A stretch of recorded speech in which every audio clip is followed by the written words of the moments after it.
Graça e paz, meus amados irmãos. Quem fala aqui é o pastor Éder Martins, do Ministério Resgate das Nações. E nós estamos nos propondo a estudar a carta aos Romanos. Nossa proposta é trazer uma mensagem de fé, de esperança, nesses momentos difíceis, de incertezas. A gente abre as notícias de jornais e vê só notícias de incertezas, de dificuldades, de que as coisas não vão dar certo, mas a palavra de Deus, ela traz a certeza e a garantia da vitória. Então nós estamos nos propusemos a estudar a carta aos Romanos de uma forma expositiva. Nós vamos tratar capítulo por capítulo, versículo por versículo, e que ela sirva para edificação mútua. E eu agradeço a Deus pela oportunidade de estar aqui com vocês que nos seguem na nossa página Ministério Resgate das Nações aqui no Facebook. E vamos tratar desse assunto tão grandioso que é essa carta. A carta aos Romanos, ela foi um escrito do apóstolo Paulo e ela é tida como a catedral doutrinária, né? Porque nela trata tanto da situação humana pecaminosa e condenada, da sua justificação e da sua santificação e glorificação. Então é uma carta no aspecto doutrinário completa. E também fala que a salvação, ela é para todos. Isso é uma garantia que, independente da sua língua, da sua raça, se você é judeu, se você é grego, se você é japonês, se você é índio, não importa. A graça de Deus, ela se manifestou para todos. Então, a carta aos Romanos, ela traz esse ensino também. Então, sem mais delongas, vamos começar a analisar os capítulo 1 da carta aos Romanos. Nessa live, nós vamos procurar nos alongar o máximo possível dentro desse capítulo 1. Ok? Então, carta aos Romanos começa no capítulo 1, versículo 1, dizendo assim: Paulo, servo de Jesus Cristo, chamado para ser apóstolo e escolhido para anunciar o Evangelho de Deus, que por Deus foi prometido através dos seus profetas nas Santas Escrituras. Este Evangelho se refere ao Filho de Deus, que como homem foi descendente de Davi e segundo o Espírito Santo foi constituído Filho de Deus com poder através da ressurreição dos mortos. Jesus Cristo, nosso Senhor. Através de Jesus recebemos a graça de ser apóstolo a fim de conduzir todos os povos pagãos à obediência à fé para a glória do seu nome.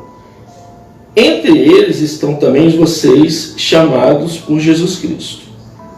Escrevo a todos vocês que estão em Roma e que são chamados por Deus e chamados à santidade.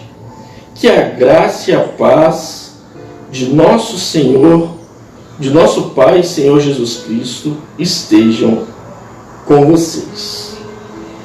Meus queridos irmãos, o apóstolo Paulo, ele, sabedor da necessidade humana e também inspirado pelo Espírito Santo, ele escreve essa carta à igreja que está em Roma. Só tem um detalhe: o apóstolo Paulo, ele não conhecia a igreja de Roma. E ele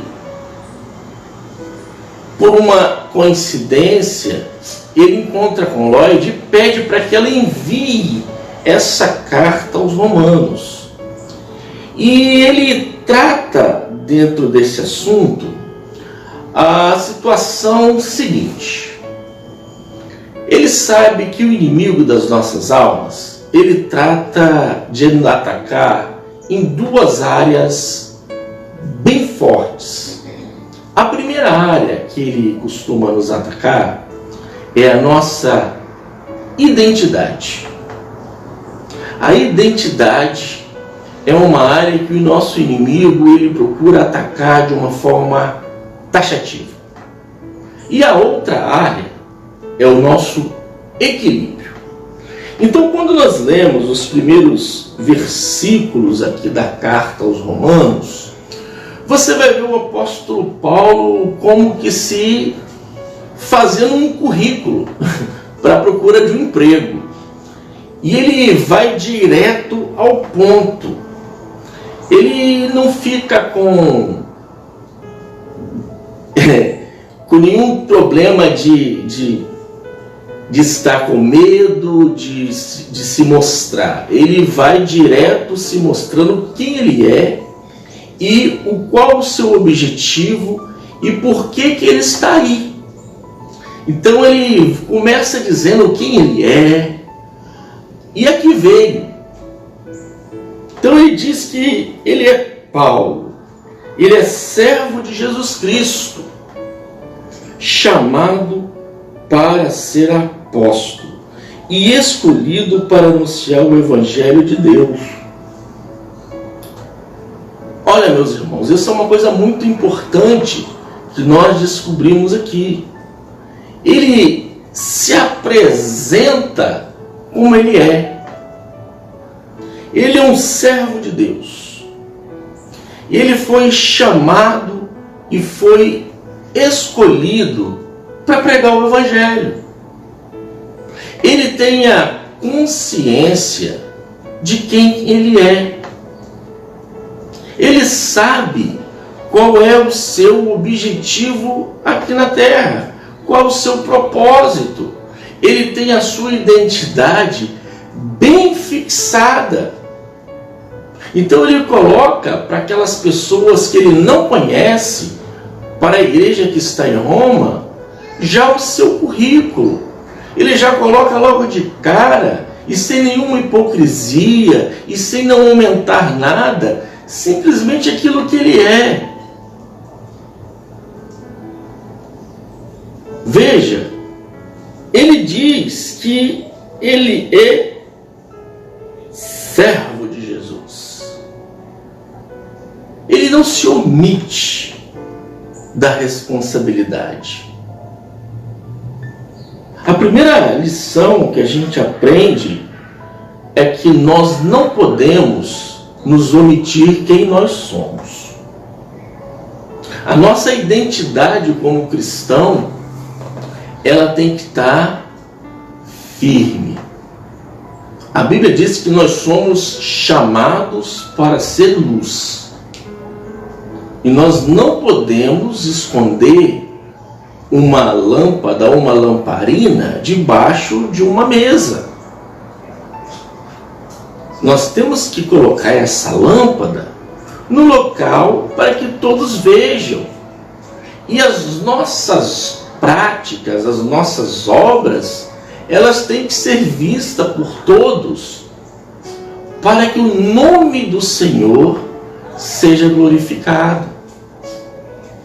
A nossa identidade como cristão, ela precisa estar em evidência em todos os dias das nossas vidas, independentemente de onde nós estivermos. Se você estiver na sua casa, a sua identidade como cristão, ela precisa aparecer. A minha esposa costuma me dizer que o lugar para ser crente é dentro de casa, porque em casa não dá para esconder, não dá para ser hipócrita dentro de casa. Você se mostra como você é. Não é assim? Em casa você fica à vontade. Então, a melhor forma de você ser crente é você ser crente dentro da sua casa. É o primeiro lugar. Mas também, quando você está se tratando com pessoas que você não se conhece, nós não podemos nos esconder. Nós não podemos deixar de temperar. Então, no nosso trabalho, então quando nós estivermos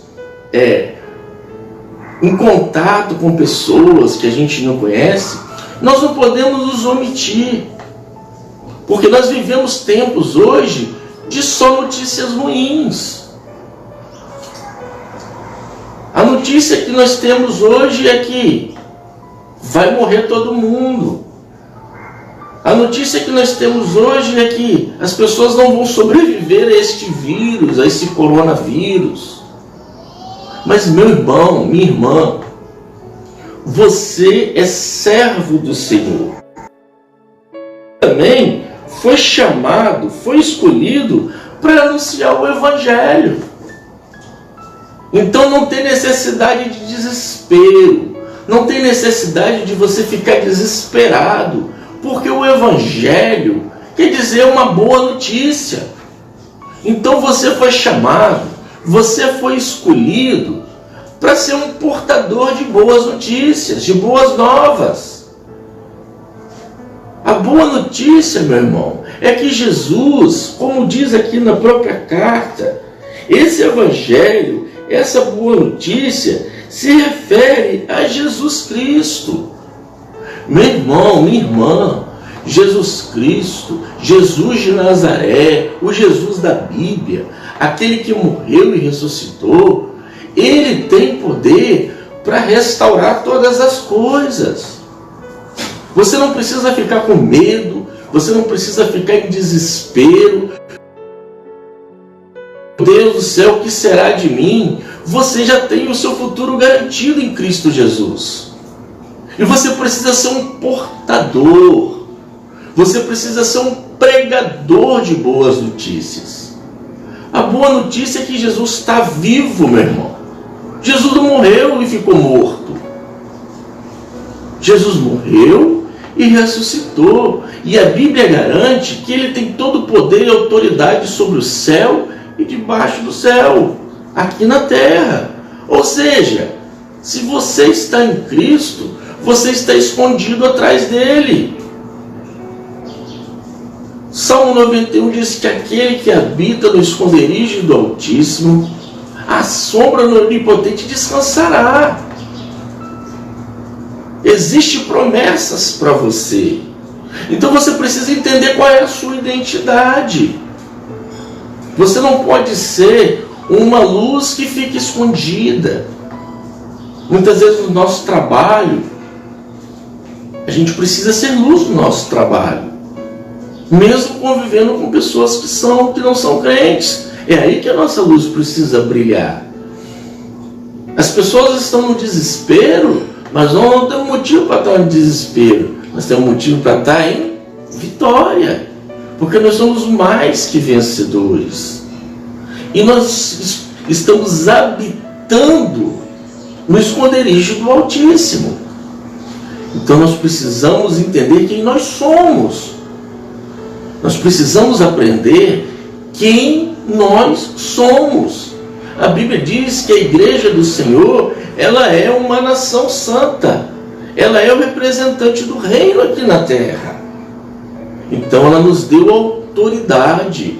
Você, meu irmão, você que tem Cristo Jesus como Senhor e Salvador da sua vida, você tem autoridade. Você tem autoridade para desfazer as obras do inferno. Porque as portas do inferno não prevalecerão contra a igreja de Deus. Então, meu querido irmão, você precisa saber quem você é. Porque o inimigo, ele tenta frustrar você. Ele tenta desmerecer você. E ele tenta com notícias ruins. A Bíblia chama de dardos malignos. E você precisa aprender a evitar os dardos malignos para que não entre no seu eu, nas suas emoções.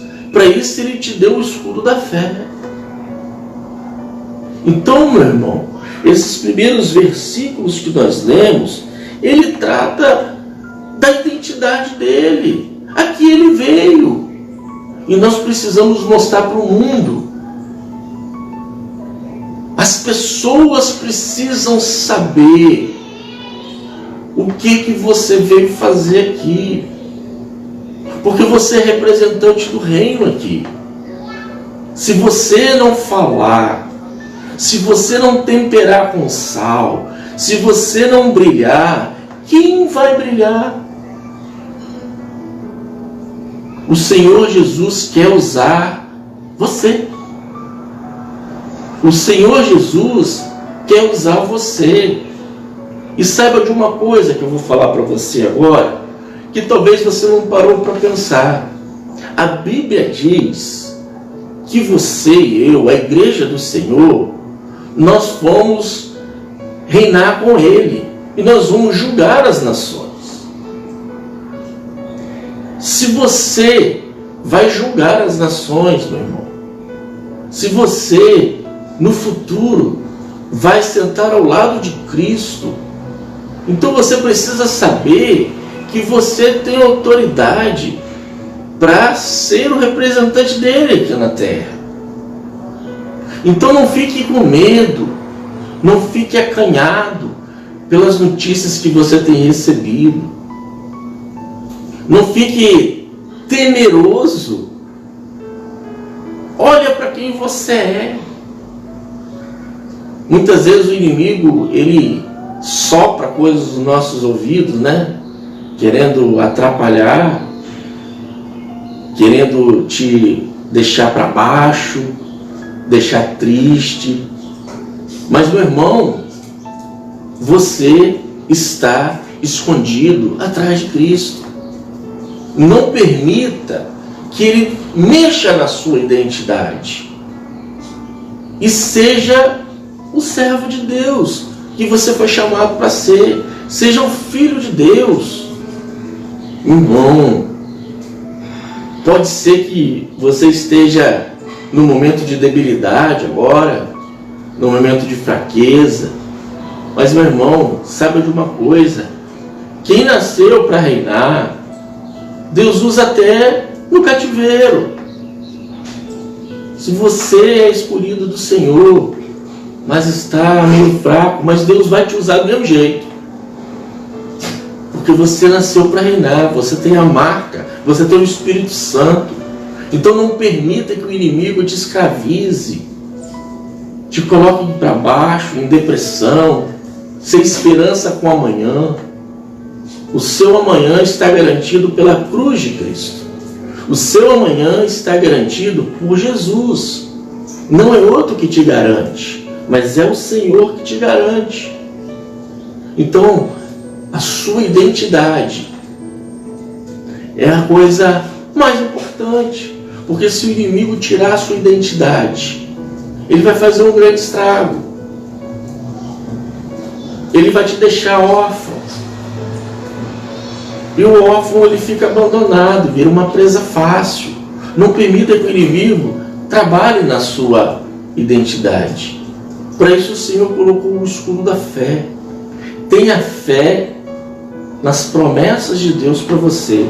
Em quem você é? Você é um filho de Deus. Você foi chamado para reinar. Você foi chamado para pregar a boa nova. Então seja um proclamador da boa nova. Ah, as notícias são ruins. Ah, pastor, você não sabe. Você não sabe o que está acontecendo ao meu redor. Você não sabe o desemprego que está, a falta de alimento que está. Meu irmão, combata o que os seus olhos estão vendo com a palavra de Deus. O rei Davi disse que ele foi novo e velho e ele nunca viu um justo mendigar o pão. Se você é justo, meu irmão, se você foi justificado pelo sangue de Jesus, você não vai mendigar o pão. Não acredite nas mentiras do inimigo. Não acredite nele, acredite no Senhor. Porque, meu irmão, o que vai fazer você ser um vitorioso, o que vai fazer você romper, é você crer no Senhor Jesus. Porque quando você crê nele, tudo passa. E você passa as dificuldades, as lutas em vitória. Então não deixe que o inimigo trabalhe na sua identidade, mas permita que o Senhor Jesus, através da sua palavra, entre no seu coração. A palavra diz lá no Salmo 91 que guardei a tua palavra no meu coração para não pecar contra ti. Então a palavra de Deus, ela precisa estar no nosso coração. No nosso coração, cravada lá dentro. Porque quando ele diz para não pecar contra ti, porque o pecado é o desvio, é o erro do alvo. Quando você peca, é porque você errou o alvo.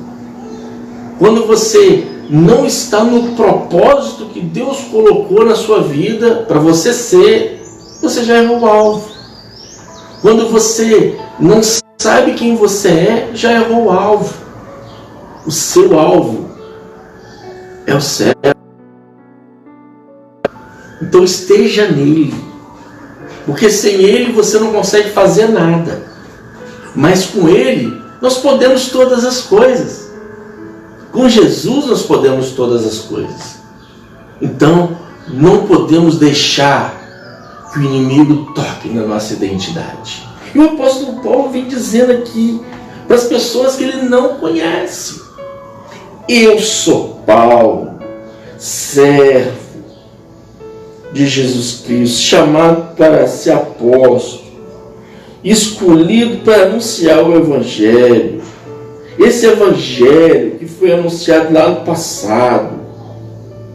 Jesus, ele foi chamado para ser a nossa salvação. Foi escolhido desde a eternidade. Ele é a nossa solução. Então descansa no Senhor. Descansa no seu poder. Descansa em Cristo Jesus. Meu irmão, você pode perder tudo. Mas se você tem Cristo, você tem tudo. Você pode perder o que for, mas se você tem Jesus, você tem tudo. Então esteja nele, crendo nas promessas dele. A Bíblia diz que tem mais de 365 promessas do Senhor para nós. É uma por cada dia. Então não vamos deixar o inimigo tocar. Não vamos deixar o inimigo tocar na menina dos olhos do Senhor. Esse trabalho é um trabalho que precisa ser feito por mim e por você. Cuidar da nossa vida é uma questão individual, porque eu preciso estar ligado com Cristo, e é uma questão de ter comunhão com o Senhor.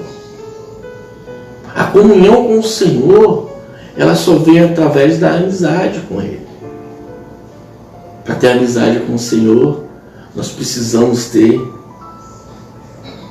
intimidade com o Espírito Santo. Tenhamos intimidade com o Espírito Santo. Tenhamos intimidade com Ele. É uma pessoa que precisa ser relacionada. Só assim você vai cuidar daquilo que o Senhor colocou para você. Vamos continuando aqui.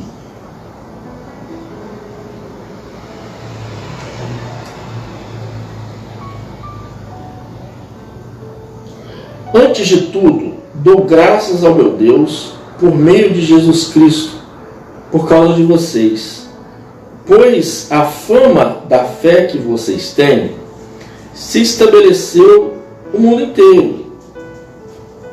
Deus é quem sirvo em meu espírito, anunciando o Evangelho do seu Filho, é testemunha de que, sem cessar, me lembro de vocês e da vontade de vê-los, a fim de lhe comunicar algum dom espiritual para fortalecê-los, ou melhor, para ser confortado com vocês e entre vocês através da fé em que vocês temos em comum.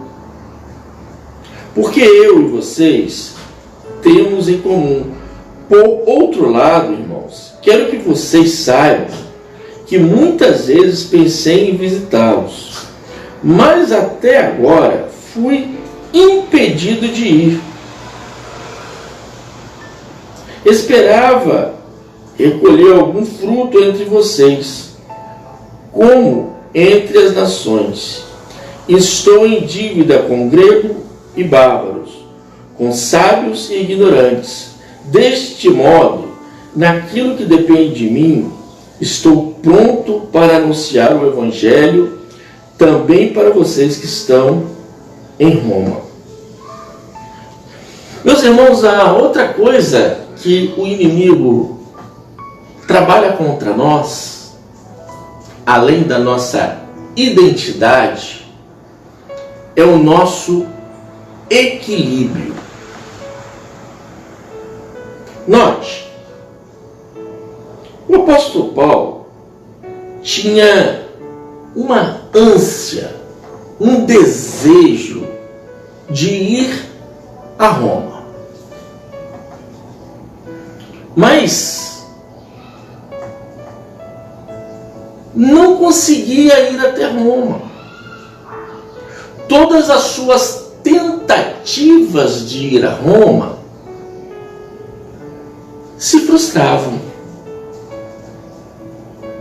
Porque o desejo do apóstolo Paulo em conhecer os romanos era muito grande.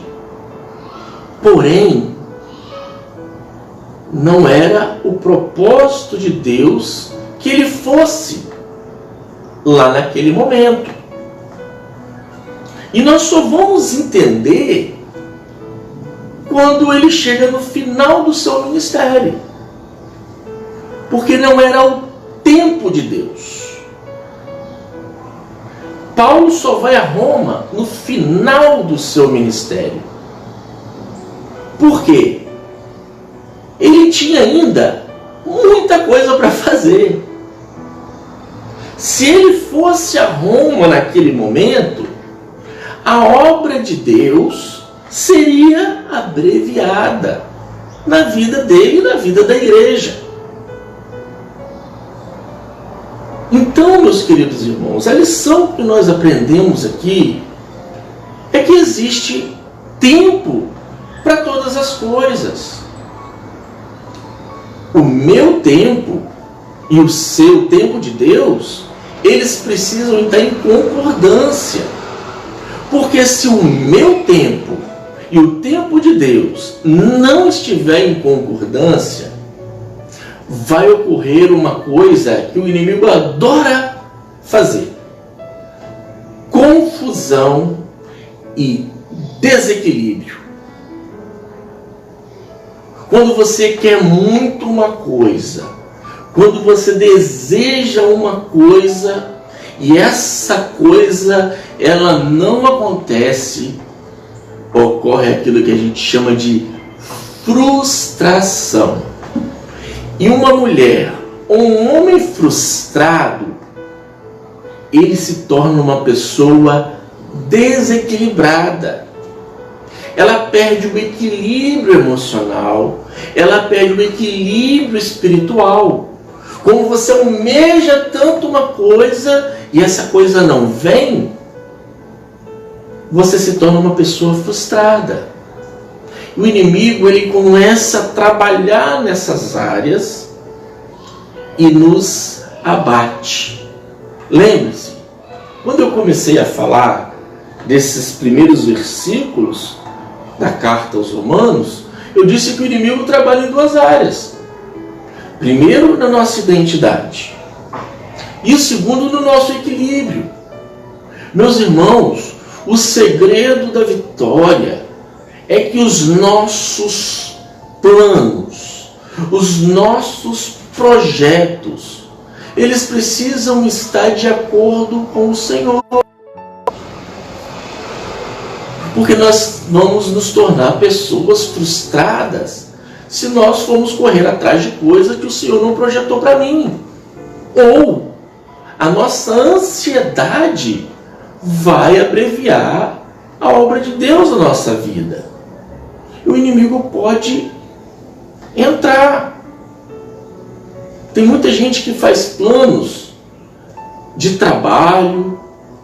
Não, eu vou sair daqui, vou estudar não sei aonde, vou fazer isso. Nada de errado de você fazer isso. Mas está dentro da vontade de Deus? Porque o servo do Senhor, o crente, os projetos dele, os planos dele, para qualquer coisa que você for fazer, ele precisa estar de acordo com a vontade de Deus. E o tempo de Deus precisa estar de acordo com o seu tempo. Porque senão você vai se frustrar. Tem pessoas que querem comprar carro, comprar casa, querem viajar, querem comprar sítio, mas a pergunta é a vontade de Deus para a sua vida? Será que se você der um passo, você vai estar amparado pelo Senhor?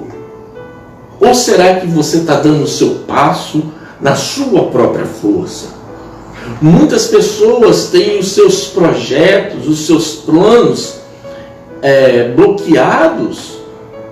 Muitas vezes é porque o Senhor ama tanto essa pessoa que evita que ela vá se perder. É o caso do apóstolo Paulo. Porque se ele fosse para Roma, ele ia morrer. Então, meu irmão, se existem projetos na sua vida que não estão se cumprindo, se existem planos na sua vida que não estão se cumprindo, são duas coisas que estão ocorrendo. Primeira coisa é que Deus te ama tanto que Ele está evitando que você tome esse passo para você não se perder. E a segunda coisa é que não é o tempo de Deus para a sua vida. Pode ser que lá na frente o Senhor vai conceder a vitória, mas não é o tempo de Deus. Então, meu irmão, cuidado com essa armadilha da frustração. Porque tem gente que fica magoada com Deus. Nossa, eu pedi tanto essa bênção, eu pedi tanto esse milagre, eu pedi tanto isso, e o Senhor não me deu, o Senhor não me concedeu, e fica com raiva de Deus. Mas Deus nos ama tanto. Já pensou se o apóstolo Paulo desobedece, ou o mesmo jeito aqui que ele diz que ele foi impedido. Em algumas traduções fala que até que o inimigo o impediu. Mas já pensou se ele desobedece a Deus e vai para Roma? Quantas pessoas, quanto que a igreja ia deixar de ser abençoada? Existem coisas, meu irmão, que você precisa ponderar. Precisa primeiro, antes de dar o sim, antes de falar vou fazer, precisa consultar o Senhor. Consulte a Deus, meu irmão, até para levantar. Consulte ao Senhor em qualquer palavra que você for falar. Porque depois que você dá a palavra fica difícil. Você vai fazer um negócio, você pergunta para Deus. Consulte ao Senhor. Pergunta para o Espírito Santo qual é a vontade, qual é o plano. Não faça as coisas baseadas em emoção. Porque quando você vai baseado na emoção, igual eu conheço muita gente, vou fazer o que está no meu coração. Isso não serve para o crente. Porque a palavra diz que enganoso é o coração do homem. Você tem que fazer aquilo que o Espírito Santo te comanda. Você tem que operar as suas obras de acordo com a vontade de Deus. Então, essa lição do equilíbrio, ela é importante. Porque se você ficar frustrado, você perde o equilíbrio. Você perde o equilíbrio para servir ao Senhor. E aí, o propósito, a luz que precisa estar lá em cima, o sal que precisa temperar, ele começa a ficar insípido. Ele começa a ficar sem gosto, sem tempero. Então nós precisamos aprender, meus irmãos, a temperar, a ser uma pessoa guiada pelo Espírito Santo nas nossas decisões. E sabe de uma coisa que eu vou te falar? Os nossos problemas, eles não são nas coisas grandes. Porque quando você vai tomar uma decisão grande, você para e pensa. Mas eu estou falando nas decisões pequenas. Muitas vezes, em coisas pequenas, em palavras pequenas, nós não paramos para pensar, para consultar o Senhor. Consulta Deus em tudo. Uma palavra que você vai dar para uma pessoa antes, pergunta para o Senhor: posso falar isso para ele? Posso falar isso para ela? É desse jeito mesmo que você quer que eu fale? Consulte ao Senhor, para você não se frustrar. Porque os planos do Senhor são muito mais altos do que os nossos planos. Os planos do Senhor são mais altos. A nossa mente, meu irmão, minha irmã, é muito pequenininha, é muito pequena para entender. Nós precisamos da mente de Cristo na nossa vida. Nós precisamos pensar como Cristo. E essas experiências que nós vamos tendo de perguntar para Deus, de perguntar para Ele se eu devo ou se eu não devo fazer, se eu devo falar com essa pessoa dessa forma ou não, isso aí vai te dando experiência. E você vai aprendendo, igual a Samuel, né? Deus chamava Samuel e ele pensava que era o sumo sacerdote. Ele não entendia a voz de Deus. Mas através do exercício, da consulta, ele pensava que ele não estou te chamando não, Samuel. Aí, não, Samuel, vai dormir. Aí depois que o sacerdote entendeu, explicou para ele: não, é Deus que está chamando. Então você precisa do exercício, de conversar com o Senhor, de perguntar para Ele. E aí depois você vai falar: fala que o teu servo ouve. Mas ouça Deus. Quando era criança, a gente ia para a escola dominical, pequeno, e falava: olha, não tem mistério não. Se você quiser ouvir a Deus, você vai para a palavra dele.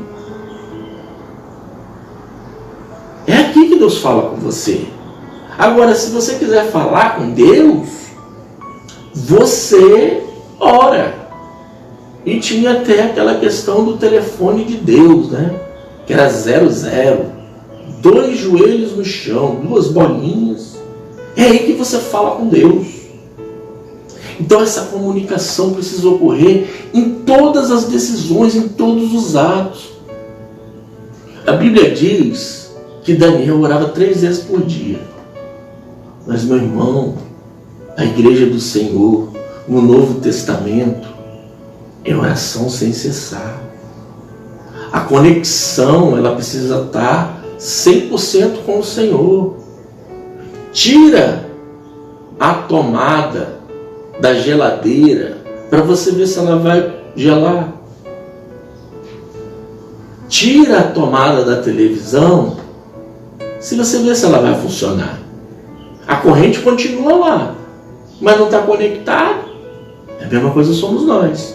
O Espírito Santo continua mandando a vontade dele, continua mandando a vontade dele. Minha vontade é essa, meu projeto é esse, eu quero isso, faça isso, direciona, a direção é aqui. Mas aí você não conecta. Precisa estar conectado com o Espírito Santo, para que a sua identidade não seja arrancada de você, para que o seu equilíbrio não seja arrancado de você. Nós precisamos aprender com o apóstolo Paulo, nas primeiras palavras dele aqui. Não podemos deixar o inimigo roubar nossa identidade, e não podemos deixar o inimigo roubar o nosso equilíbrio. Sejamos crentes fiéis, mesmo em pandemia, mesmo em incerteza, mesmo em recessão.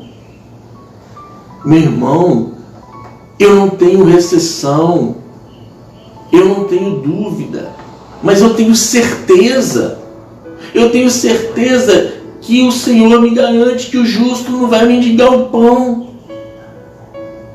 Porque não sou eu que estou falando, porque eu sou fraquinho, eu sou falho, mas a palavra diz que o justo não vai mendigar o pão. A palavra diz que se eu buscar ao Senhor, em primeiro lugar, o reino de Deus e a sua justiça, todas as coisas serão acrescentadas. Não sou eu que estou dizendo, é a palavra que está dizendo, é Deus que está falando. Então eu preciso crer nesse Deus poderoso. Eu preciso entender que a palavra dele é verdadeira. Não caia nunca no que Eva caiu. Eva permitiu que a incredulidade entrasse no coração dela. Meu irmão, não permita que a incredulidade entre no teu coração. Porque quando a incredulidade entra todos os outros pecados. Mas quando a incredulidade sai todos os outros pecados. Deus falou para ela, olha, daquele fruto ali, você não pode comer. Porque se você comer, você vai morrer. Aí vem a serpente e fala, não é nada disso. Não, come lá. Ele está falando isso porque se você comer, você vai ficar sábio igual ele é. Você vai conhecer todas as coisas. Vai lá, come. O que aconteceu? Em quem que ela creu? Ela não creu em Deus, ela creu na serpente. A incredulidade entrou o pecado, entrou a destruição. Então nós não podemos deixar que a destruição entre por causa da incredulidade. E o inimigo trabalha nessas duas áreas da nossa vida, no nosso equilíbrio e na nossa identidade. Ouça a palavra de Deus, meu irmão, e viva ela. Ouça a palavra de Deus e coloca no teu coração. Guardei a tua palavra no meu coração, para não pecar contra ti. Você quer passar a quarentena, você quer passar a pandemia, você quer viver. Meu irmão, nós estamos vivendo. Tem pessoas que estão desesperadas, mas o crente verdadeiro, ele está alegre. Ele está feliz. Porque ele tem Jesus no coração, ele tem a Bíblia no coração, ele tem as palavras de Deus guardadas. Ele sabe quem ele é. Está faltando você descobrir quem você é. Está faltando você consultar o Senhor. A verdade está na sua palavra. Então creia, simplesmente creia, que Deus vai te dar a vitória. Deus abençoe a todos. Nós estamos parando aqui no versículo 16. E aí nós vamos continuar nas próximas lives a sequência do nosso estudo. Deus abençoe a todos.